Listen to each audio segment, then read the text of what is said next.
बाबा अनहद में विश्राम।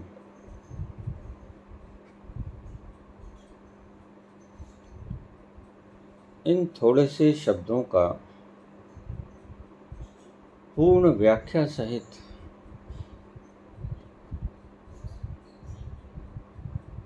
उल्लेख करने की कृपा करें।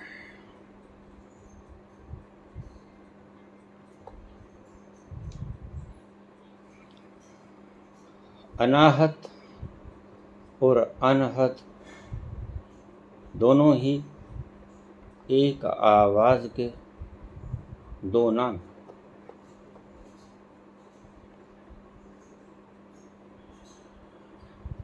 दो तरह की आवाजें होती हैं।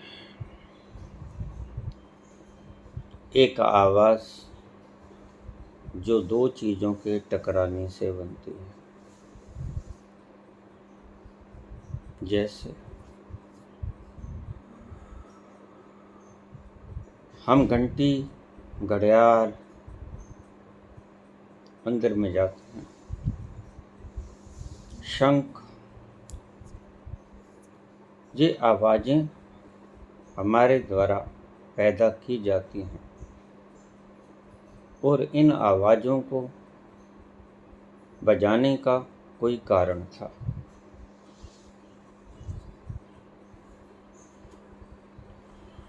एक आवाज जो दोनों वस्तुओं के टकराने से बनती है, उसे हम कहते हैं आहत नाद।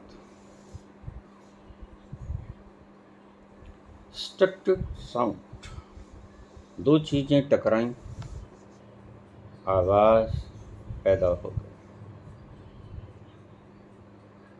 एक दूसरी भी आवाज, उसे हम कहते हैं अनस्ट्रक्चर्ड साउंड,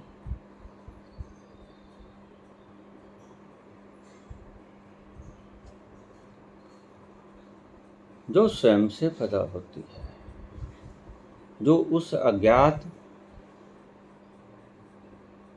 सोर्स से आती है, जो कहीं और से आती है, दो चीजों के टकराने से नहीं बनती, जो खुद से पैदा होती है, कहीं दूर से आती है, कहीं पास से आती है, लेकिन टकराहट से नहीं पैदा होती।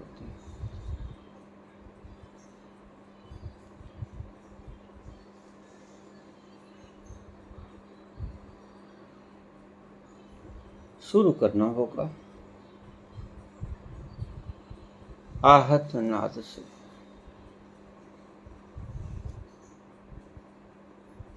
पहुंचना होगा अनाहत नाद तक, जिसे हम कहते हैं अनहद में विश्राम। उसकी कोई सीमा नहीं, इसलिए हम उसे अनहद भी कह देते हैं। कहाँ से आता है वो? उपनिषद ने कहा कि वो दूर से दूर और पास से पास, वो ईश्वर की अनुभूति है कि यहीं कहीं पास है।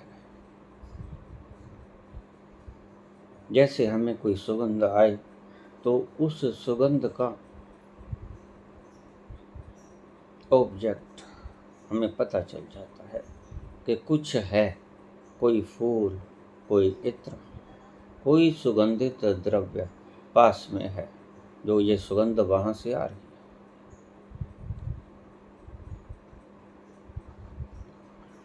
जैसे ही तुम साधना में आगे निकलोगे,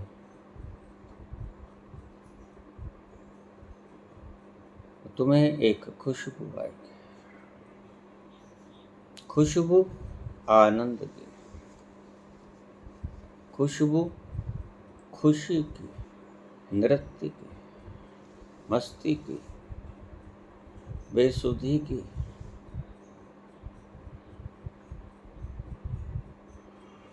खो जाने की, लीन हो जाने की। तुम्हें ये खुशबू आएगी, समझ लेना कि वह करीब है। वह अब ज्यादा दूर नहीं रहा।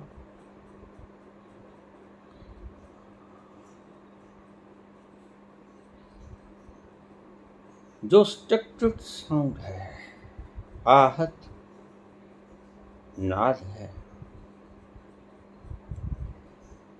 दो चीजों के टकराने से आता है। इसीलिए मंदिरों में जब पूजा की जाती है, भगवान की आरती की जाती है, तो शंख, घड़ियाल, घंटियां बजाई जाती हैं।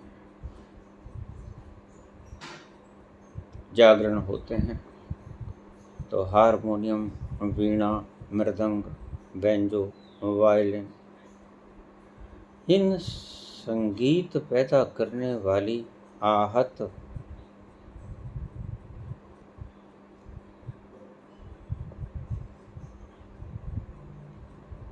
वस्तुओं का प्रयोग किया जाता है।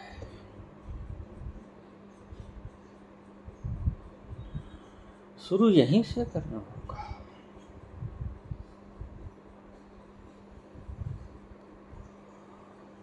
और पहुंचना है अनहद में, अनाहत में, जहां ऐसी आवाज तुम्हें घेर ले जो तुम्हारे द्वारा पैदा नहीं हुई, न तुम्हारे प्रयास से आई, न तुम्हारे प्रयास से रुकी।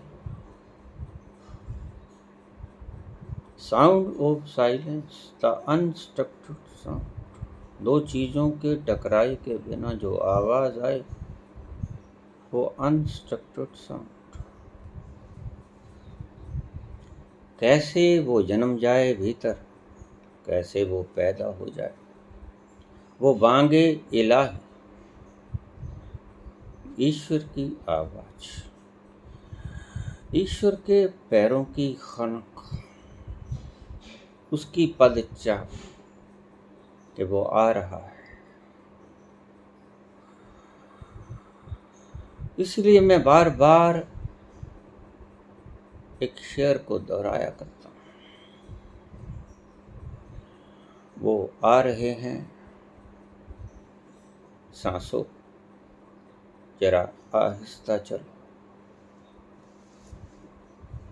शोर मत करो। वो आ रहे हैं, सांसों जरा आहिस्ता चलो। धड़कनों से भी इबादत में खलल पड़ती है। ये धड़कनों की भी आवाज उसमें खलल डालती है। शोर, संगीत का शोर शोर होता है। शुरू तो तुम शोर से ही करोगे।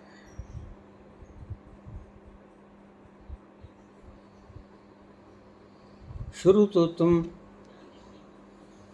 एकाग्रता से ही करोगे। शुरू तो तुम कायदे से ही करोगे। ABCD अल्फाबेट, ऊड़ा आड़ा ईड़ी, शुरू यहीं से करोगे। आबासा, शुरू यहीं से करोगे। लेकिन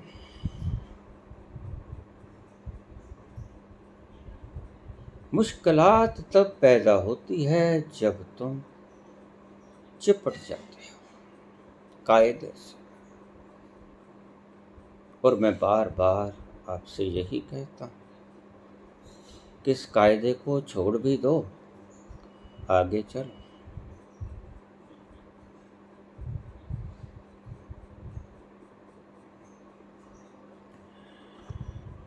इस संगीत के शोर को छोड़ दो। ये शोर है, धड़कनों से भी इबादत में खलल पड़ती है। ये खलल है, ये शोर है।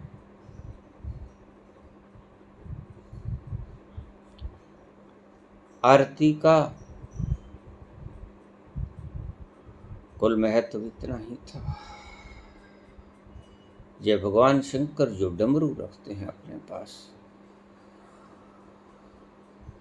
ये इसलिए रखते हैं ये आपको एक इशारा है कि डमरू बजे आपके भीतर, आवाज आए आपके भीतर।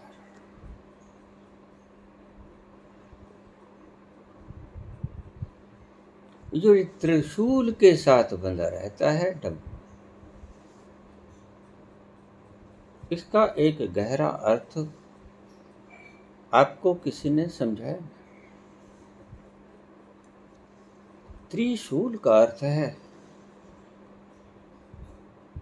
कि 3 कांटे, त्रिशूल, शूल कांटे को कहते हैं। तीनों गुण प्रकृति के, सत्व, रज, तम, इन तीनों में उलझे मत होना, रहना, थोड़ा भीतर उतर जाना, त्रिशूल से थोड़ा दूर। त्रिशूल की जो हथी होती है उसके ऊपर बंधा होता है डमरू।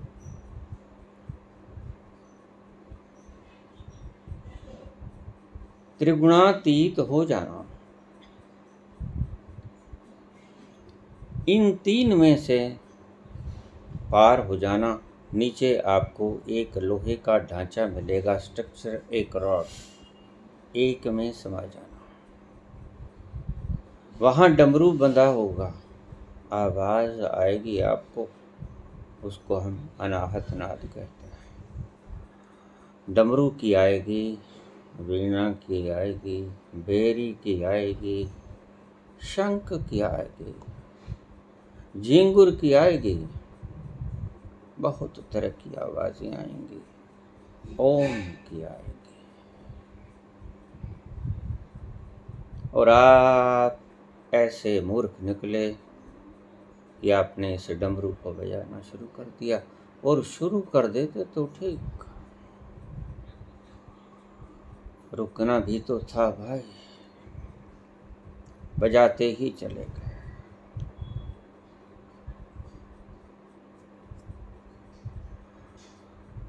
प्रकृति के तीनों गुणों से ये तीनों शूल हैं, तम भी, रज भी और सत्य भी। आप सत्य को पकड़ लेते हैं, सत्यवादी राजा हरिश्चंद्र, दानी, सुंदर सुंदर नामों से ये ज्यादा खतरनाक है। तम से शायद मुक्त हो जाओ, राज्य से शायद मुक्त हो जाओ, सत्व से मुक्त होना सबसे मुश्किल। बांध लेता है, सत्व प्यारा भी लगता है, उसकी कोई निंदा भी तो नहीं करता। सभी आपको सलाम करते हैं, इतना अच्छा व्यक्ति सभी की सहायता करता है।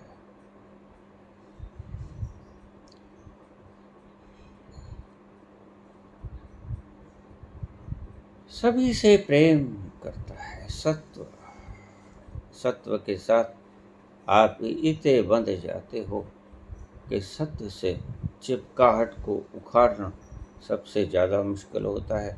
तम से उखाड़ना कोई ज़्यादा बात मुश्किल नहीं, राज्य से उखाड़ना कोई ज़्यादा मुश्किल नहीं, मुश्किल सत्व से आती है। और वही आप साधे चले जाते हो, सतो गुण को आप साधे चले जाते हो। कोई आपका बुरा करे, आप उसका भला करना। कोई आपको चोट पहुंचाए, आप उसके पांवों को हाथ लगा देना। कोई आपको दुर्वचन बोले, उसको वेद की ऋचाएं सुना देना। कोई आपको गाली निकाले, उसे आशीर्वाद देना। ये बड़े गहरे बंधन हैं। लोहे के बंधन, हथकड़ियाँ, जेलें आपको दिखाई पड़ती हैं कि ये बंधन हैं, और छूटने का प्रयास भी करोगे कैसे निकल जाएं इन बंधनों को तोड़ के। लेकिन सत्व के बंधन तो सोने के आभूषण हैं।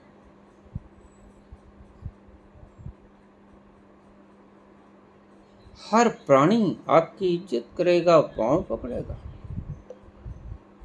नमस्कार करेगा, प्रणाम करेगा, जय जयकार करेगा। आप त्यागी, आप तपस्वी, आपके वस्त्रों पर जेब तक नहीं है, जोड़ोगे कैसे? धन को आप हाथ नहीं लगाते, हाथ न लगाओ, दिल तो लगा ही रहता है धन में, पदवी में, प्रतिष्ठा में, मान सम्मान में।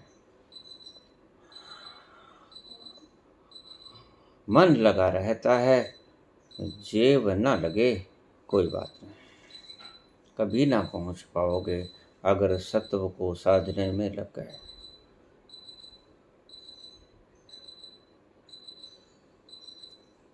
इसीलिए हमारे ऋषियों ने कहा कि त्रिगुणातीत हो जा, सत्व को भी छोड़ दे हे अर्जुन, ये तीनों गुणों के पार चला जा, वहां तेरा आवास है, वहां तू है, वहां तेरी दमक है, वहां तेरी स्थिति है। स्थिति प्रज्ञ हो जा हे अर्जुन, तीनों गुणों से परे, त्रिगुणातीत।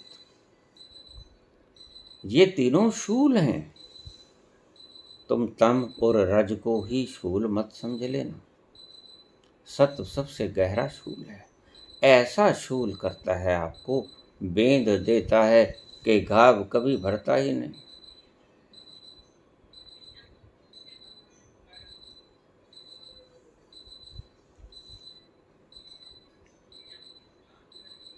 आपका पैसा छिन जाए, बर्दाश्त कर लोगे,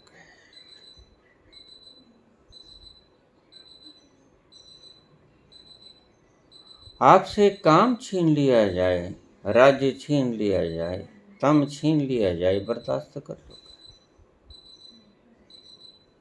सत्व छीन लिया जाए, आदर छीन लिया जाए, मान छीन लिया जाए, तो आप चिंता जी लाश बनकर रह जाओगे। कोई आपकी बेइज्जती कर देता है। इसीलिए लोग कहते हैं कि तीर का घाव भर जाता है एक दिन, वाणी का घाव नहीं भरता। वाणी आपको दूर तक घायल कर देती है। जब वो सत्य बोलता है तो आप घायल हो जाते हो।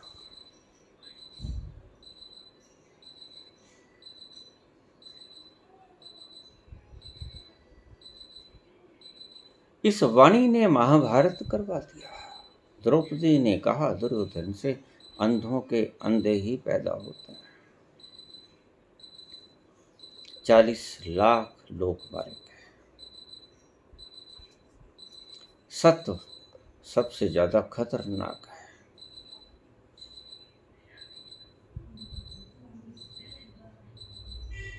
सत्व को साधना, लेकिन छोड़ देना,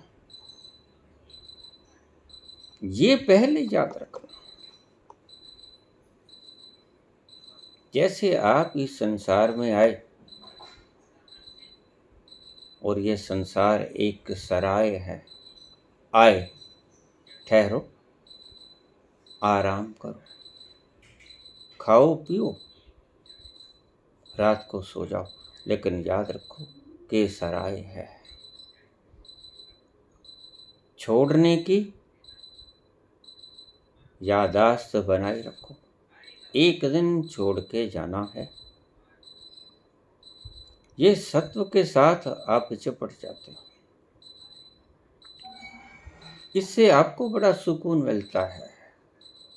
चारों तरफ आपकी जय जयकार हो, आपके अहम को बड़ी तृप्ति होती है, मन बड़ा खुश होता है।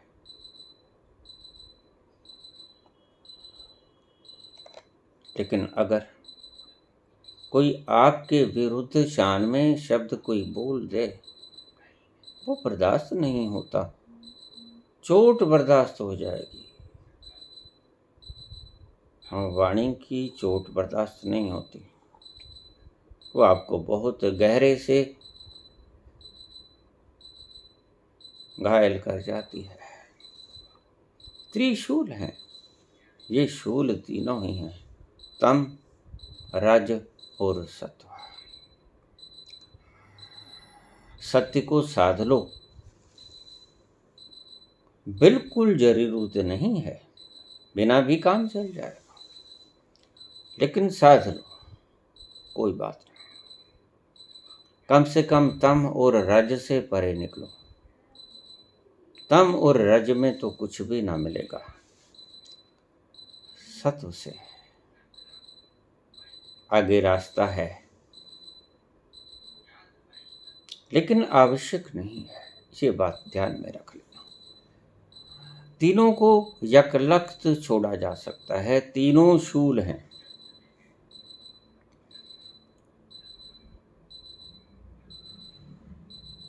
बहुत सी तथाकथित धार्मिक संस्थाएं आज इस सतो गुण को साधने में लगी हैं। पवित्रता साधो, आचरण साधो। कोई कुछ कह दे, विष्णु की तरह भृगु लात मारे, उसके पांव पकड़ लो। प्रभु, मेरी छाती वज्र के समान कठोर, ब्राह्मण देव आपके पांव फूल के समान कोमल, आपको कहीं चोट तो नहीं आई? सभी देवताओं के महान देवता बन गए, मान मिल गया। अब ये विष्णु कभी मुक्त न हो पाएंगे। सभी देवताओं ने मान जो दे दिया, जय जयकार कर रहे हैं। ये विष्णु कोई देवता नहीं है, ये एक सिंबॉलिक रिप्रेजेंटेशन है, एब्रीविएशन। वही समुद्र का पानी आपके खून के समान खारा, वही आराम से पड़े हुए विष्णु शेषनाग की छत्र छाया में पूर्ण विश्राम कर रहे, योग निद्रा में मस्त।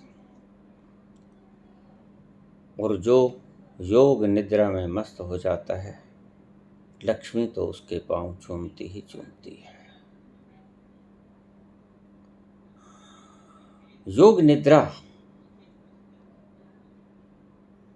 ऐसी निद्रा है कि लक्ष्मी को आना ही पड़ता है। इसलिए एक कहावत आप अक्सर सुनते होंगे कि लक्ष्मी को अगर दुत्कार दिया जाए, वो भाग भाग कर आपके चरणों में पड़ती है। योग निद्रा उसको दुत्कारने का एक ढंग है। मैंने कहा, शोर से शुरू करना, मीठे शोर से शुरू करना। बहुत कड़वे शोर से तो शुरू भी ना हो सकेगा, मीठे शोर से शुरू करना। संगीत मीठा शोर है, लेकिन चिपक मत जाना। चिपक गए तो फिर आपका मंतव्य हल ना हुआ।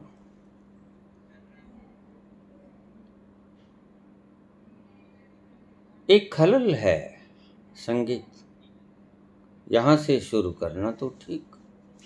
एक अज्ञानता है कायदा, यहां से शुरू करना तो ठीक। ABCDE शुरू करना ठीक, लेकिन PhD को लात मार के से चिपकते रहना, ये ठीक नहीं है। आपका लक्ष्य है डॉक्टर ऑफ फिलॉसफी, और आप छाती से चिपकाए फिरते ये कायदा, यही है सब कुछ, निश्चित ही ये भी सब कुछ है। पीएचडी की डिग्री में सारे शब्द यही हैं जो कायदे में लिखे हुए हैं, लेकिन व्यर्थ हैं, आज किसी काम के नहीं रहे। किसी वक्त शुरुआत करते वक्त बहुत काम के थे, लेकिन आज यूजलेस। ये चिपकाहट को छोड़ देना। इसलिए मैंने कहा कि संगीत शुरू करना, हल्के संगीत से शुरू करना, आनापान सती से शुरू करना तो ठीक, लेकिन इसके ऊपर उलझ जाना महापाप। फिर आपने रास्ता ठीक चुना भी, वो ठीक चले भी नहीं। चुनना ठीक, चॉइस बिल्कुल ठीक, लेकिन उलझ गए। यात्री अगर रास्ते को पकड़ ले जमकर, मील पत्थर को, यहाँ से दिल्ली 300 किलोमीटर जाना, दिल्ली रास्ते में मील पत्थर आया, दिल्ली 300 किलोमीटर,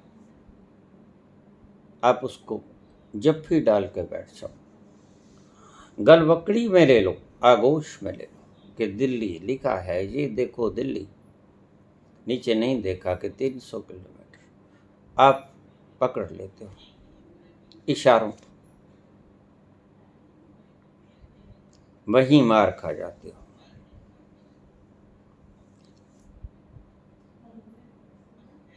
शोर से शुरू करना होगा, और हम रोज शोर बढ़ाए जाते हैं। नॉइजलेसनेस में उतरना होगा, साउंड ऑफ साइलेंस।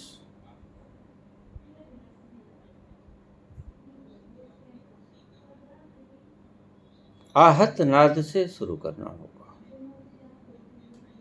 वो आवाज, वो शोर जो दो चीजों के टकराने से होती है। बंसुरी से होती है, हारमोनियम से होती है, बैंजो से होती है, वीणा से होती है, लेकिन जब आपके हाथ चलते हैं तारों पर तो टक्कर आते हैं।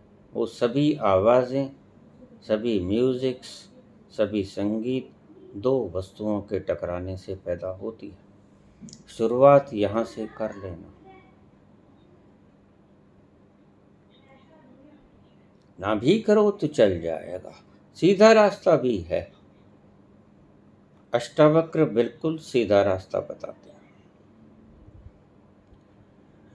सभी वाद्य यंत्रों को चला के मारना,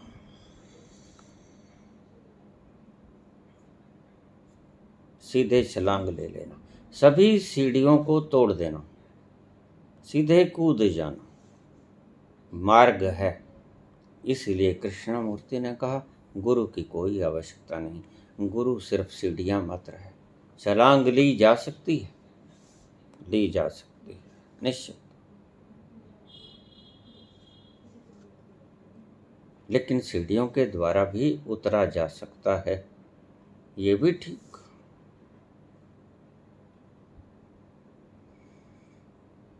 छलांग लगाने के लिए करेज की आवश्यकता होती है,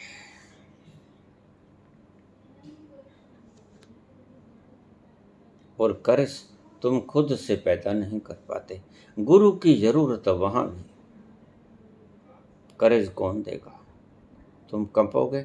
मृत्यु से डरे हुए लोग मृत्यु से भय खाते हो, भीतर गहरे कुएं में कूदने से डर लगेगा, मौत आ जाएगी, न कूदो। मन कहेगा कौन जाने, अज्ञात अनजान राहें, मरोगे जियोगे क्या होगा, रास्ते में जहरीले सांप मिलेंगे,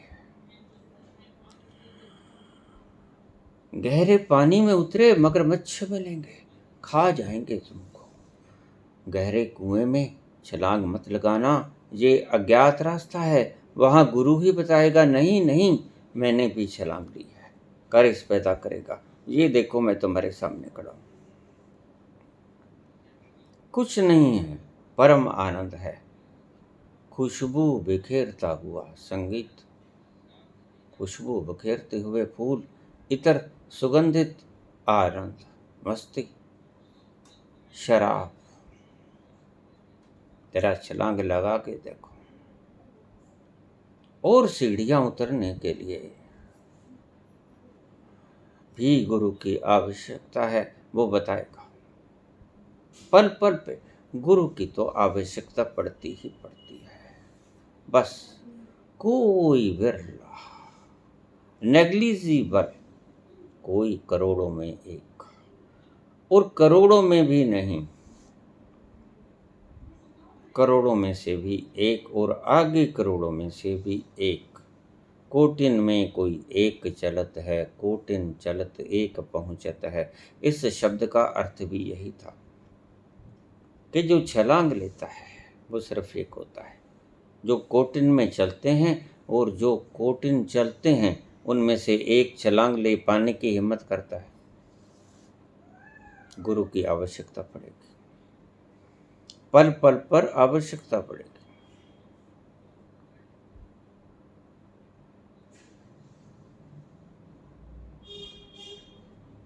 शोर,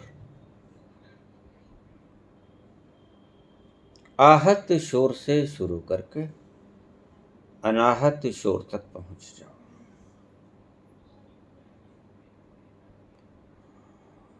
और धनभागी हैं वो लोग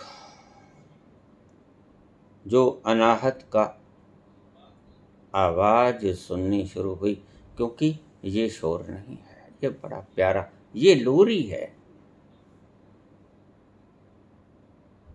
शोर तो लोरी में भी होता है, लेकिन तुम्हें सुला देता है, आनंददायक नींद दे देता है। और शोर बांसुरी की आवाज में भी होता है, वीणा की आवाज में भी होता है। सो स्ट्रक्चर्ड साउंड से अनस्ट्रक्चर्ड साउंड की तरफ जाना है।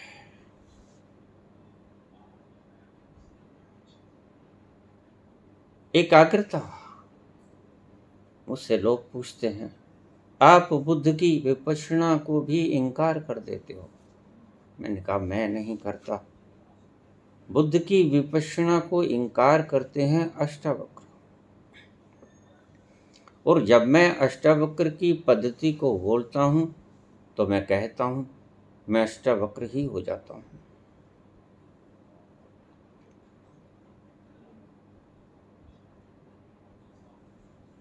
मैंने नहीं कहा, अष्टावक्र ने कहा कि रास्ते में पड़ाव मत बना लेना, उलझ जाओगे, खतरा है। और बहुत से लोग आज पड़ाव बनाए बैठे, उलझ गए। रोज मेरे पास ऐसे केस आते हैं। बाबा अनापान करते थे, बुद्ध की विपश्यना करते थे, कहीं नहीं पहुंचे, उलझ गए, उलझोगे, क्योंकि चिपकाहट ले ली, लगानी थी छलांग, चिपक गए, या तीसरे नेत्र पे ध्यान लगाना शुरू किया। बाबा एकाग्र है, भगवान शिव ने बोला तीसरे नेत्र पे ध्यान करो, बिल्कुल करो, लेकिन छलांग कब लोगे? सहस्रार में छलांग कब लोगे? त्रिकुटी में ही उलझे रहे। बात तो छलांग की है। मंजिल को याद रखना है, गंतव्य को याद रखना है। सराय है ये अनापान सती, सराय है ये विपश्यना, सराय है ये त्रिकुटी के मध्य, भ्रू मध्य में ध्यान करना, तीसरे नेत्र पे कंसंट्रेशन करना। सराय है ये ओम का उच्चारण करना एक कायदा है। जैसे पुजारियों ने घंटे घड़ियाल खड़का दिए कि ऐसी आवाज़ों तक पहुंचना तुम्हारा लक्ष्य, जहां शंख बजते हो, वाजे नाद अनेक असंख्य, वहां पहुंचना।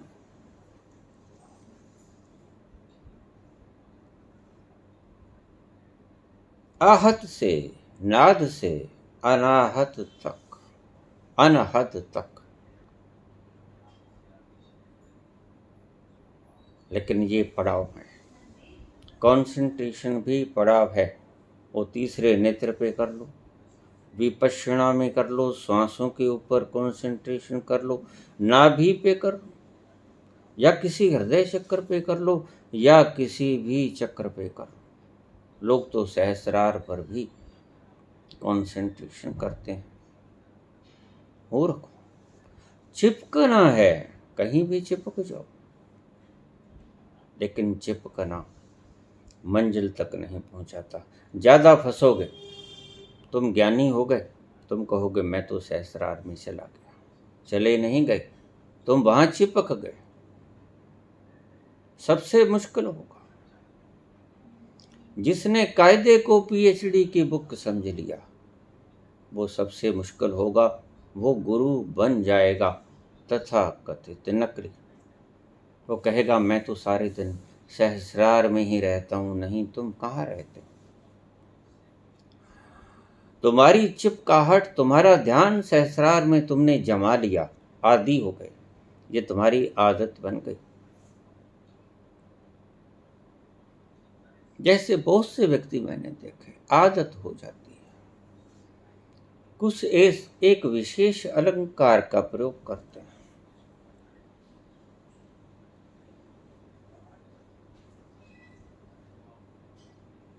खुद बोलेंगे, आपसे पूछेंगे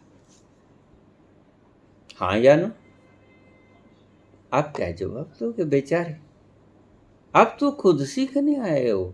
हाँ या ना तो आपको पता है, आप उनसे क्यों पूछ रहे हो? यस और नो। अज्ञानियों से पूछने की बात है। आप ज्ञानी हो, अज्ञानियों से काहे पूछ रहे हो? उन्हें एक्सट्रैक्ट का पता ही नहीं। उनसे ये प्रश्न पूछना मूढ़ता है। उनसे मत पूछो, उन्हें पता ही नहीं। और तुम्हें पता नहीं है कि उन्हें पता नहीं है। पता होना चाहिए कि उन्हें पता नहीं है। उनसे पूछना भी नहीं चाहिए जिन्हें पता नहीं है। बेहोशी में पूछ जाते हैं, यस और नो, आया ना। अरे भाई, ज्ञानियों से बात करते हो, अष्टावक्र बैठे हैं आगे। आदतों के गुलाम हो जाते हैं लोग।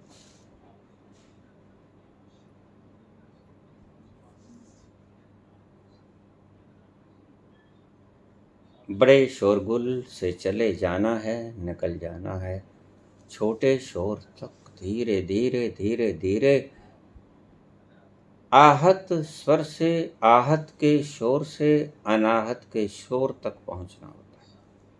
और आहत का शोर आपके यंत्र पैदा करते हैं, आप पैदा करते हो।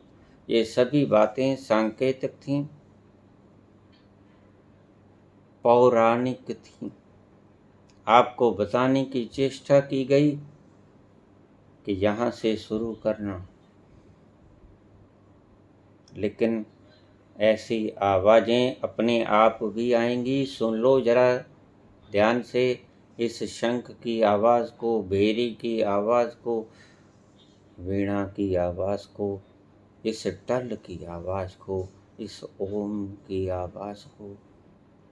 जपो मत, ये आपको याद कराने के लिए था, सिर्फ एक कॉशन था, चलते हुए मुसाफिर को बताना कि ये है आपकी मंजिल। जहाँ ऐसी आवाज़ें आएं, धन्य भागी समझना अपने आप को, blissful, you are great blissful. मेरे पास रोज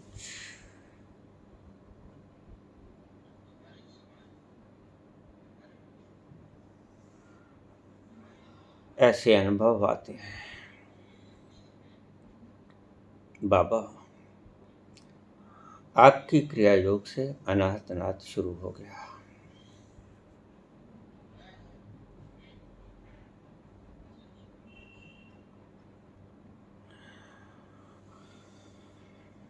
ब्लिसफुल ईश्वर का दात बरसी आप। अब क्या करूं? अब कुछ करने को नहीं। अब ईश्वर ने आपके जीवन की बागडोर संभाल ली। जैसे आप किसी ड्यूटी पर बैठे हो और कोई आकर कह दे कि थक गए होगे, उठ जाओ, मैं संभाल लूंगा काम, कुर्सी छोड़ दो, आप रिलैक्स हो गए।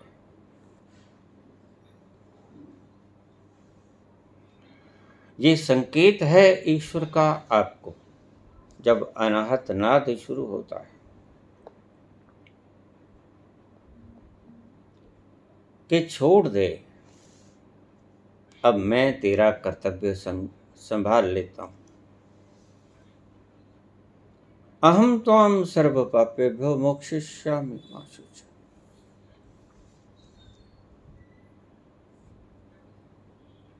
जैसे ही तुम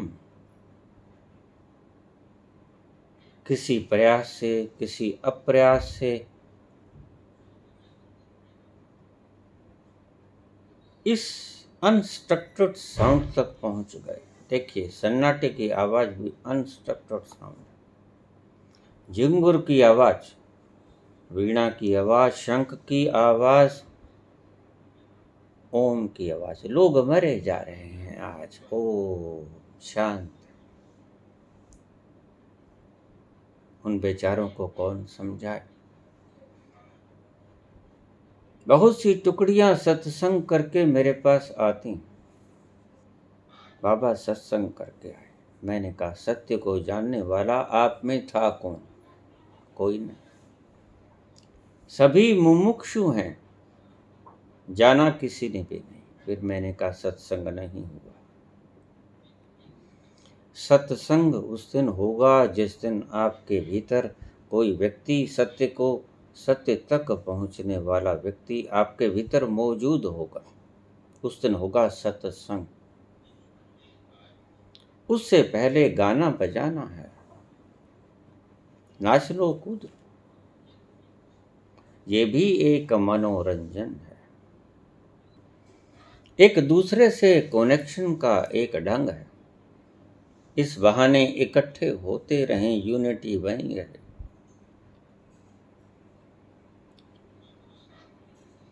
कीर्तन हो, भजन हो, जागरण हो,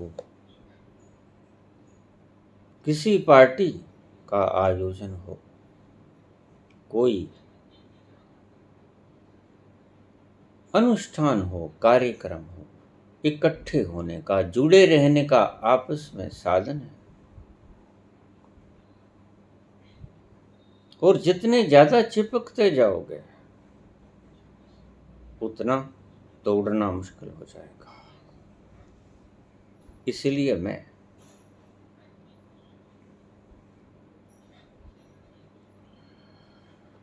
इन सभी इकट्ठों का, समूहों का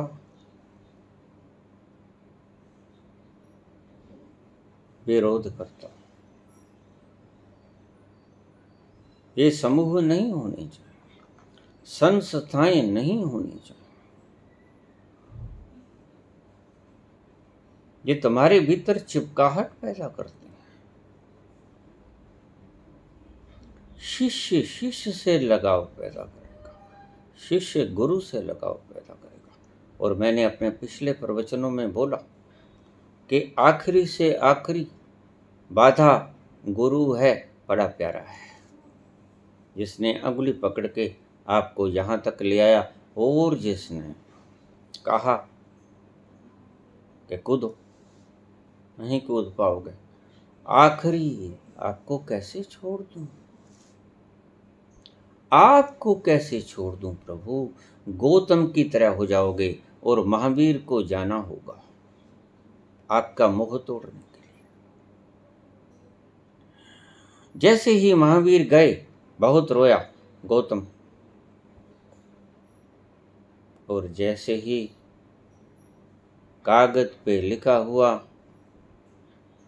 संदेश पढ़ा गौतम ने। टूट गई उसकी सारी चिपकाहट, तत्क्षण मुक्त हो गया। गौतम, तुम नदी के किनारे पे खड़े किनारे को पकड़ के बैठे हो। छोड़ो इस चिपकाहट को, मैं तो गया, अब कोई सेवा कराने वाला बाकी नहीं बचा, तुम छोड़ दो। किसकी सेवा करोगे? इतना प्रेम था महावीर, महावीर जैसे प्यारे व्यक्ति से सहज ही प्रेम हो जाया करता है। ये बड़े चुंबक हैं, खींच लेते हैं आपकी आत्मा को भीतर से। महावीर जैसा व्यक्ति बड़ा प्यारा रहा होगा। गौतम न खींचे तो क्या करे? इतना प्यारा व्यक्ति, उसकी सेवा कर कर धन्य भागी समझता होगा अपने आप को, था भी धन्य भागी। संत पुरुषों के शरीर में से निकलती हुई उन किरणों को हर वक्त पीता रहना, इससे बड़ा सौभाग्य और क्या होगा।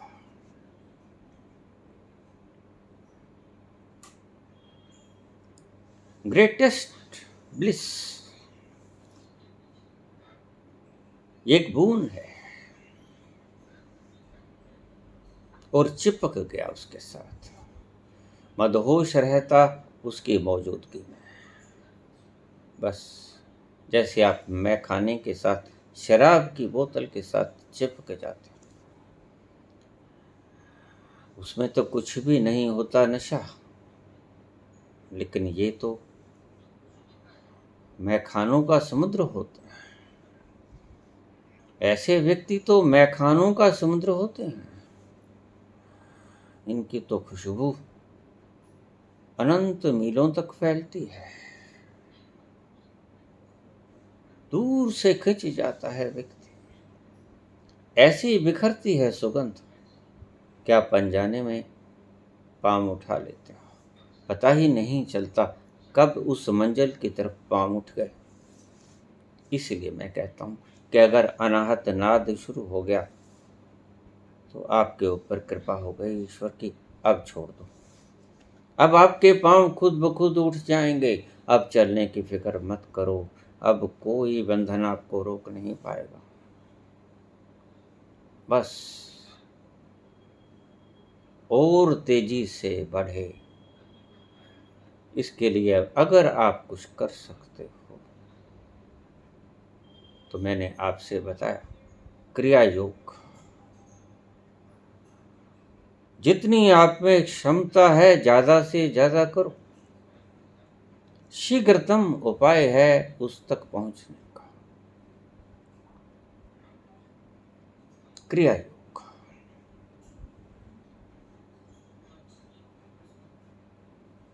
मुझे ये कभी मिला 1976 में। मुझे भोले शिव ने खुद आकर ये प्रदान किया जब मैं गौशाला मंदिर की शंकर मंदिर में बैठा, आनंद में बैठा, जाप कर रहा था पंचाक्षरी मंत्र का। तो अचानक से प्रकट हुए और मुझे ये अद्भुत चीज दे गए। देखने में बड़ी सहज, श्वास तो हम सदा लेते हैं। मन ने बड़ा सोचा कि ऐसा कैसे होगा, थोड़ा लंबा श्वास ही तो लेना है, लेकिन नहीं, बाद में समझाया कि ये दोनों सेंटरों पे आघात करता है, नीचे से पहला मूलाधार और ऊपर से सहस्रार। सांस छोड़ते वक्त और सांस लेते वक्त दोनों केंद्रों पर आघात करता है, ये हल्का पता भी नहीं चलता। मुझे बड़ा साधारण लगा, लेकिन मेरे पहुंचने का उपाय बन गया। मैं निसंकोच आज कह सकता हूं कि मेरा एकमात्र साधन अगर मैंने उस असीम तक और रास्ता चुना होता तो शायद न पहुंचता। इस रास्ते से चला, बड़ा आसान रास्ता हो गया और मजेदार रास्ता, गाते झूमते नाचते। ऐसा प्यारा रास्ता बीता, पता भी न चला। कोई सूखा रूखा मरुस्थल न था। ये रास्ता मेरा बहुत प्यार से भरा, उमंग से भरा, आनंद से भरा। कब बीत गया पता भी ना चला। कोई धैर्य नहीं टूटा, क्योंकि मैंने किया ही नहीं। करने वाले का धैर्य टूटा करता है। जो करता है वो कर कर के थक जाता है और वो पूछता है कि कब होगा बाबा, इतनी देर हो गई। इस जाप को करते हुए कुछ ना हुआ, नहीं होगा, क्योंकि ये करना आपको बांध लेगा और ये करना दुखदाई है। न करना, विश्राम, अनहद में विश्राम। From noise to noiselessness. शुरू करो, कंसंट्रेशन से शुरू करो। ये कायदे अल्फाबेट्स। संगीत से शुरू करो, लेकिन शोर है, याद रखना। आपके द्वारा प्रोड्यूस किया गया शोर जब तक ईश्वर के द्वारा दिए गए शोर में परिवर्तित नहीं होता, तब तक आप इसे करो। लेकिन छोड़ देना, एक दिन छोड़ना पड़ेगा, अन्यथा कहीं नहीं पहुंचोगे। चिपके रहोगे फेविकोल की तरह, उखाड़ना मुश्किल हो जाएगा। ध्यान करना, चिपकाना अपने आप को, शुरुआत करना, लेकिन ये चिपकाहट परमानेंट ना हो जाए, इस बात का ध्यान रखना। क्योंकि जो चलते हैं वो पड़ाव नहीं डाला करते, जो पैमाना उठाते हैं वो थर्राया नहीं करते। रुकने के लिए पक्के पड़ाव मत बना लेना।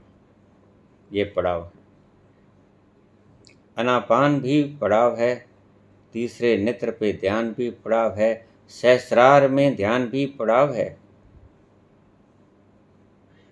विपश्यना पर श्वास पर ध्यान देना भी पड़ाव, नाभि पे ध्यान दो, सातों चक्रों में किसी चीज पे ध्यान करो, लेकिन वो एक पड़ाव है, रास्ते हैं। अब रास्तों पे घर बना के, पक्की मंजिलें बना के, बंगले बना के रहने की चेष्टा मत करना। यहीं उलझे बैठे हैं सभी, कोई कहीं चिपके बैठा है। फिर कहता है बाबा मैं बंधन में हूं। ये बंधन तुमने जानबूझ के बनाए या गुरु गलत मिल गए, उन्होंने आपको इससे आगे चलने का मार्ग ही नहीं बताया, या उन्हें खुद ही मालूम नहीं है कुछ तो गड़बड़ है। जो आप नहीं इन बंधनों से मुक्त हो रहे हो, कुछ तो कारण है।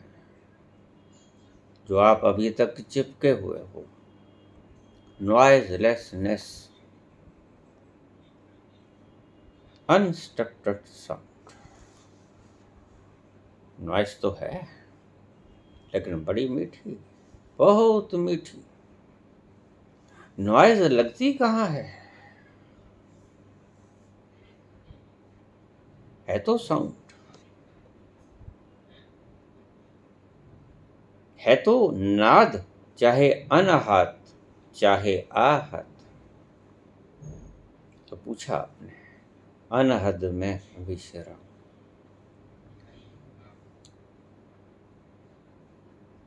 इस नॉइजलेसनेस में पहुंचने के लिए बुद्ध चले जाते हैं कपिलवस्ती को ठुकरा के। सिंहासनों को ठुकरा के बुद्ध चले जाते, महावीर चले जाते।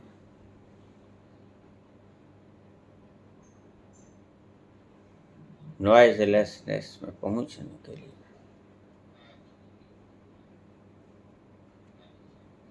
मौन झील की तरह है। जब तक पड़ाव ना आए तब तक रुकना आपकी मंजिल नहीं है। वहां पक्के मकान मत डाल लेना, वहां ठहराव के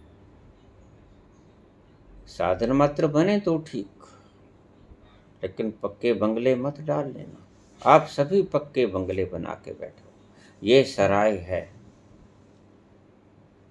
इसमें महल में ठहरे कि झोपड़ी में ठहरे कोई फर्क नहीं पड़ता। आपका जीवन झोपड़ी में बीता कि 100 मंजिला इमारत में बीता, कोई फर्क नहीं पड़ता। इस मिट्टी को आकर ढह जाना है। यहाँ की फिक्र मत करो। यहाँ झोपड़ी में आवास बनाओ, महलों में आवास बनाओ, जो भी तुम्हें मुहैया हैं वहाँ ठहर जाओ। थोड़ी सी ही तो बात है।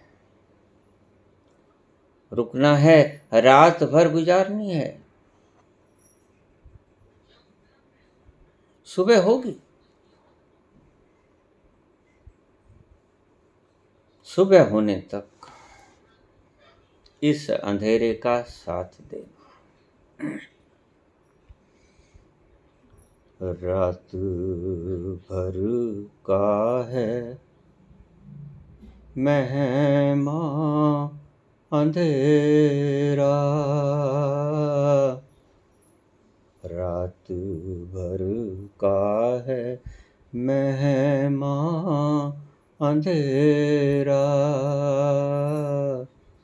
किसके रोके रुका है सवेरा,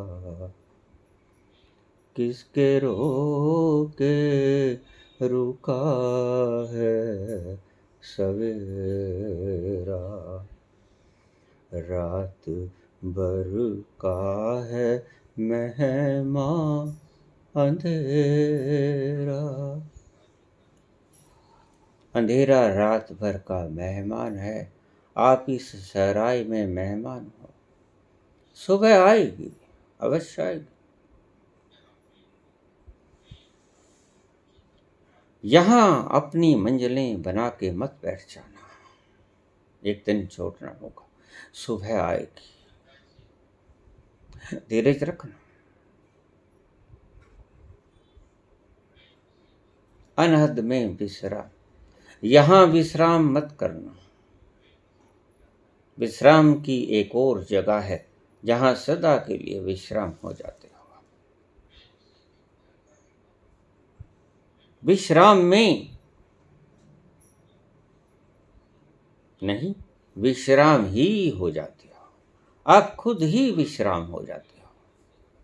मैं विश्राम नहीं रहता। अनहद में विश्राम ऐसा नहीं, अनहद विश्राम ही है। शब्दों का हेर फेर है। अनहद में उतर जाओ, विश्राम में आ गए, विश्राम ही हो जाओगे। जैसे ही आवाज शुरू हो, सन्नाटे की हो, झिंगुर की हो, बंसुरी की हो, शंख की हो, शुरू हो गया वो नाथ। बस मुझे रोज पूछते हैं अब क्या करूं, अब कुछ नहीं करना। अब आपका दायित्व उस बड़े हाथों ने, विराट हाथों ने संभाल लिया। जब उसने आपका हाथ थाम ही लिया, और ये संकेत है, देखिए ये कहाँ से आती है आवाज। ये कोई तो पुकारता है आपको। ये कौन पुकार रहा है? ये किसकी आवाज, किसका बुलावा है, किसका संदेश है? कौन बुला रहा है आपको? और जो बुला रहा है वो विराट है। बस अब सब करना छोड़ देना। अब जैसा वो कराए करना, अब उसके हाथ की कठपुतली हो जाना। अब छोड़ देना ईंट के ऊपर की पकड़। ईंट के नीचे जाने का फिक्र मत करना, वो आप जानते हो ग्रेविटेशनल फोर्स ईश्वर का खींच ही लेगा उस ईंट को अपनी तरफ। अब फिक्र मत करना। जैसे ही अनाहतनाद शुरू होता है वैसे ही तुम्हारा जिम्मा खत्म। किसी और ने कुर्सी संभाल ली, तुम उठ जाना, आराम करना। अब वो चलाएगा, अब उसे चलाने देना। बेहतर चलाएगा, आपसे बेहतर चलाएगा, क्योंकि विराट विराट है। आप क्षुद्र हो, शूद्र हो, वो विराट है। विराट ने आपकी कुर्सी, आपके आसन, सिंहासन संभाल लिए। अब आप चले जाओ, विदा हो जाओ, छोड़ दो उसके ऊपर, जो करे ठीक, जैसे चलाए चलो। अब वो वेला आ गई ये कहने की जब बाबा नानक कहते तेरा पाना मीठा लागा। जैसे ही अनाहतनाद शुरू हो जाए सब करना छोड़ दो, क्योंकि वो सिंहासन, वो कमान, वो बागडोर उन बड़े हाथों ने संभाल ली है और आपको संकेत दे दिया है इस मधुर आवाज के द्वारा। बाहर तो सदा ही सन्नाटे की अनाहत नाद शुरू आपको सुनता है। सिर्फ अर्थ यही है कि इस संसार को, इस सृष्टि को, इस ब्रह्मांड को संभालने वाला मैं ही हूं। ये आपको एक संकेत है, आप समझते नहीं। सन्नाटा दिन भर रात 2400 घंटे चलता रहता है। जरा थोड़ी सी आप शांति में जाकर देखिए, खेतों खलिहानों में जाकर देखिए, रात्रि की आवाज को सुनिए। इसका अर्थ ये है वो बोल रहा है। ये सन्नाटा आपको एक दिशा देता है, आपको एक इशारा करता है कि सारी ब्रह्मांड को मैं संभाल रहा हूं, मैं ही हूं उपजाने वाला, क्रिएटर, और मैं ही हूं चलाने वाला, और मैं ही हूं डिस्ट्रक्टर, मिटाने वाला। अब छोड़ दे मेरे हाथों में इस सृष्टि को, जैसे मैं चलाता। अब तुम्हारा भी दामन मैंने पकड़ लिया, अब छोड़ दो मेरे हाथों में, छोड़ देना। खुद मत पकड़े रहना संसार को, खुद कर्ता मत बन जाना। अब आपने इत्र लगा के खुशबू पैदा नहीं करनी, अब ईश्वर खुद पैदा कर रहा है। अब आपने कोई बंसुरी नहीं बजानी, ईश्वर बंसुरी बजा रहा है, और आपकी बंसुरी कोई महत्ता नहीं रखती। उसकी बंसुरी बड़ी कल्याणकारी है। जब उसकी आवाज शुरू हो जाए, अनस्ट्रक्चर्ड साउंड शुरू हो जाए, वह है विश्राम का सही स्थान। तुम विश्राम करो, उठो अपनी कुर्सी से, तुम आराम करो, थक गए हो गए इतने जन्मों के चलते चलते। अब उसके हाथों में छोड़ दो, डोर सब करना छोड़ दो। अनहद में विश्राम। बाबा इस शब्द को विस्तार से उल्लिखित कीजिए।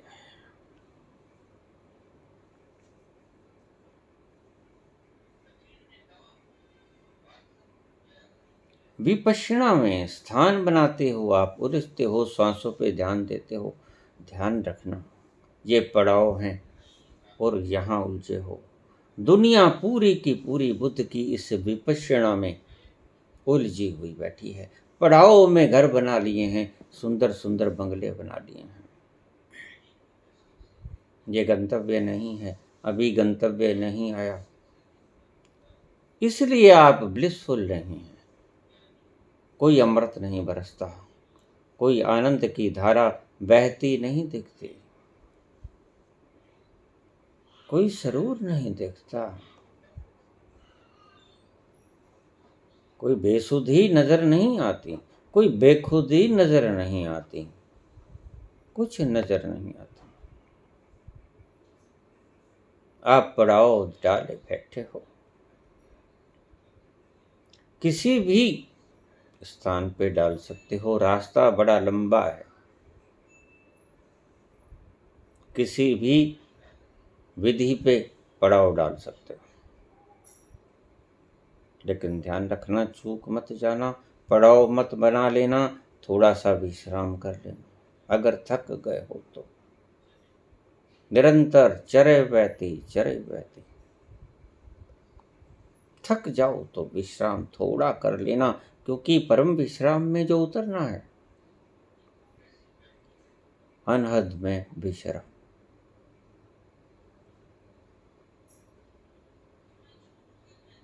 और जैसे ही अनाहत नाद शुरू हो जाए, क्रिया योग की मात्रा बढ़ा देना।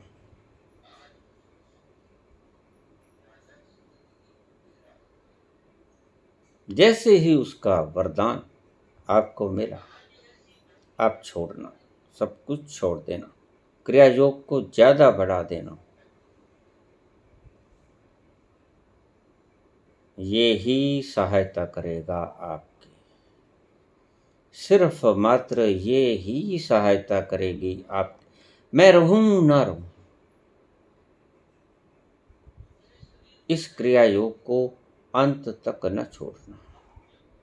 मैंने एनलाइटनमेंट के बाद भी ये क्रिया नहीं छोड़ी। अब जबकि मैं एक स्थान पर बैठा,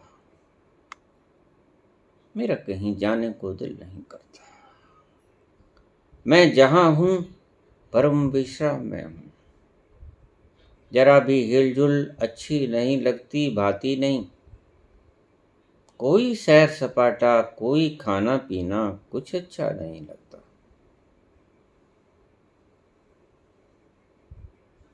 तब से मैंने ये छोड़ा। उससे पहले मैं एनलाइटनमेंट के बाद भी इसे करता ही रहा। आपने भी नहीं छोड़ना है। कम से कम संबोधि तक तो बिल्कुल ही नहीं छोड़ना है। संबोधि के बाद तो फिर आप स्वतंत्र हो, कर सकते हो, छोड़ सकते हो।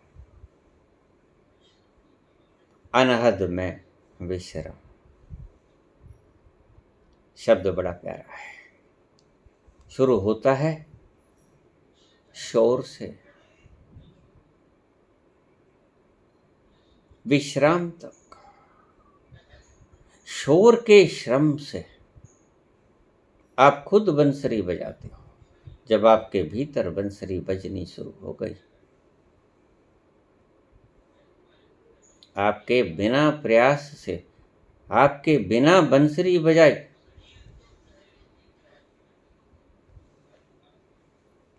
मैंने सुना है एक धर्म मुरली बजाता है, उस स्थान पे नहीं पहुंचता जहां मुरली बजती है। मुरली बजाने की चीज है, शुरू करो मुरली से, बिल्कुल ठीक, आगाज करो।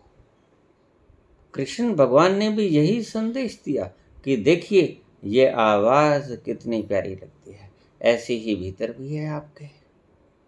अगर आप इससे इतने मदहोश होते हो कि गोपियां कृष्ण की बंसुरी की मिठास मधुर संगीत सुन के सुध बुध भूल जाती थी और उनके पांव अपने आप चले आते थे जहां कृष्ण होते थे।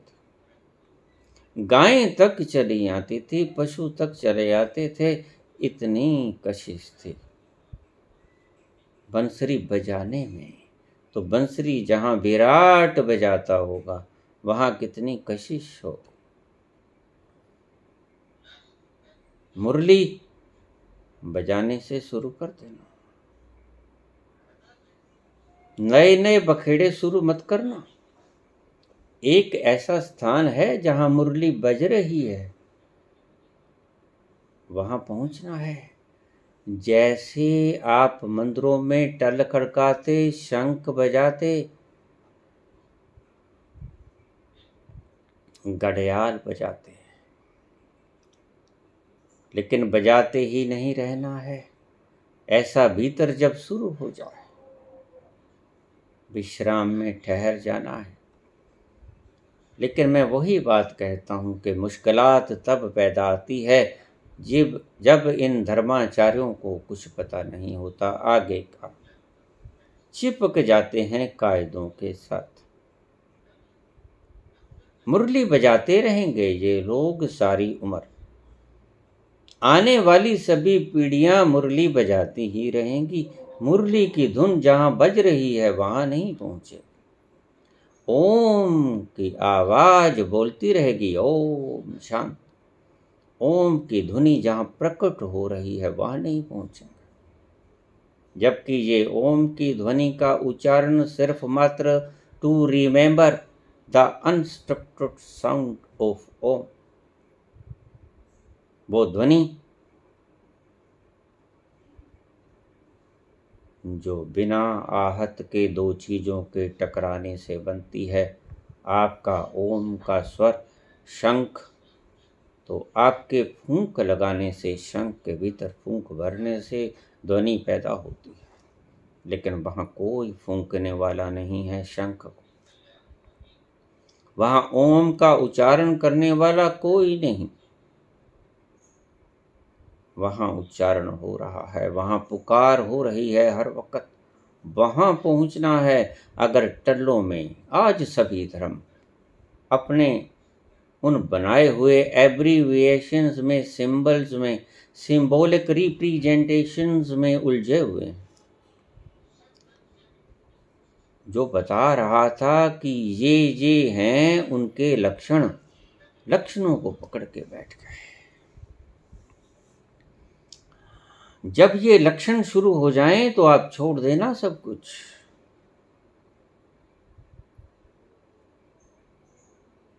कोई करना धरना बाकी ना रहा, ईश्वर के हाथों में छोड़ देना। अब उसने बागडोर संभाल ली। लेकिन ये सारी उम्र मुरली बजाते रहेंगे, ओम का उच्चारण करते रहेंगे, ओम शांत। ना शांति आएगी, ना ओम की ध्वनि प्रकट होगी। जैसे आए थे वैसे चले जाएंगे, रूखे सूखे रेगिस्तान की तरह। सभी धर्मों ने, एक ने नहीं, जैसे ही वो मास्टर्स गए खिसके, उनके शिष्यों ने इन सिंबल्स को पकड़ लिया। ये सिर्फ सिंबल्स थे, दीज वर ओनली एब्रीविएशंस, सांकेतिक चिन्ह थे, आपको बताने के लिए। जैसे मैं बताऊं कि आगे एक मोड़ आएगा लेफ्ट, आगे एक मोड़ आएगा राइट, ऐसे मुड़ जाना, पहुंच जाओगे। ये सिर्फ संकेत थे, मैप्स थे। आपने मैप्स को ही छाती से लगा लिया और फिर रो रहे हो, बाबा 40 वर्ष, ओह, इतना तो रास्ता न था, कहाँ उलझ गए। 40 वर्ष नहीं, रास्ता गलत है। विपरीत दशा चुन ली, विपरीत दिशा चुन ली।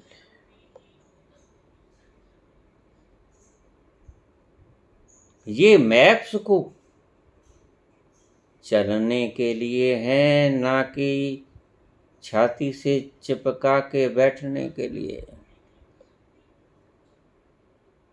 संकेत हैं, इन संकेतों को मील पत्थर हैं, इन मील पत्थरों को पकड़ के मत बैठ जाना, दिल्ली कभी नहीं आएगी।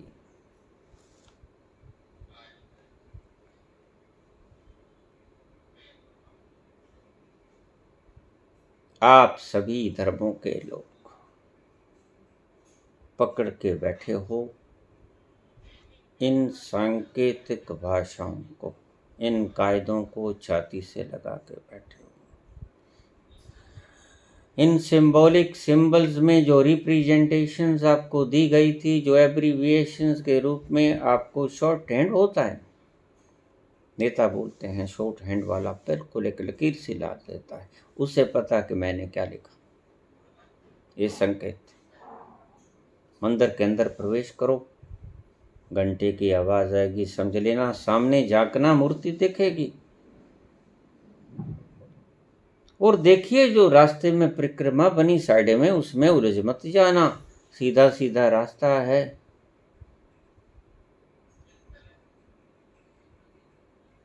स्पष्ट बता दिया गया। ये सभी संकेत, सभी मंदिर, मस्जिद, कोई भी धर्म स्थान, पूजा स्थल, सभी संकेत थे। लेकिन आपने संकेतों के साथ ही चिपकना सीख लिया, आपको रास्ता ही नहीं मिला।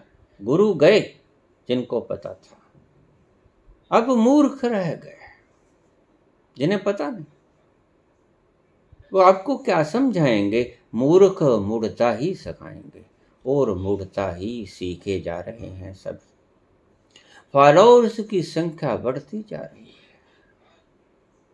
श्रावकों की, सिखों की, शिष्यों की संख्या नदारद। फिर कहते हो मैं दुखी हूं बाबा।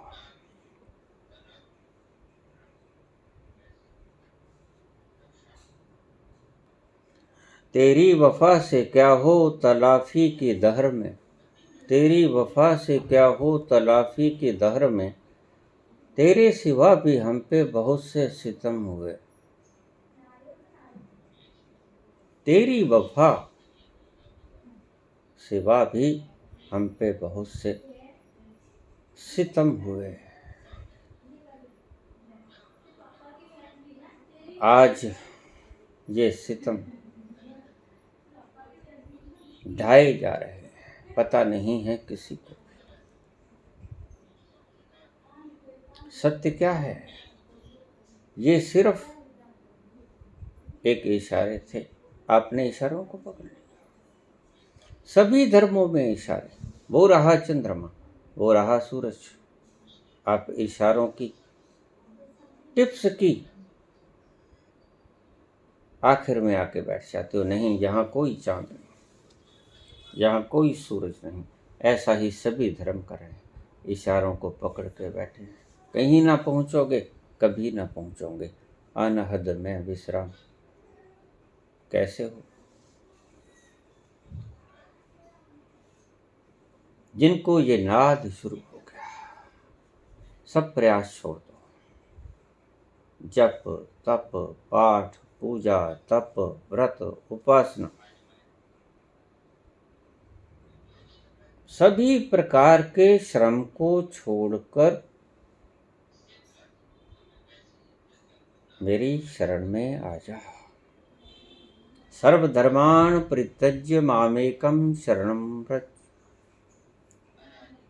सभी परिश्रमों को छोड़कर, श्रमों को छोड़कर मेरी शरण में आ जा। बस छोड़ दे, सिर्फ छोड़ दे मुझ पर। अनन्याश्चिन्तयन्तो मां ये जनाः पर्युपासते तेषां नित्याभियुक्तानां योगक्षेमं वहाम्यहम्। अब वो संभालेगा खुद, आप फिक्र मत, चिंता छोड़। आप उसकी गोदी में बैठ गए, अब उसने आपको अपने आगोश में रख लिया। अहम त्वां सर्वपापेभ्यो मोक्षयिष्यामि मा शुच। मैं तुम्हें पुण्य पाप से मुक्त कर दूंगा हे अर्जुन, मेरी शरण में आ जा। धन्यवाद।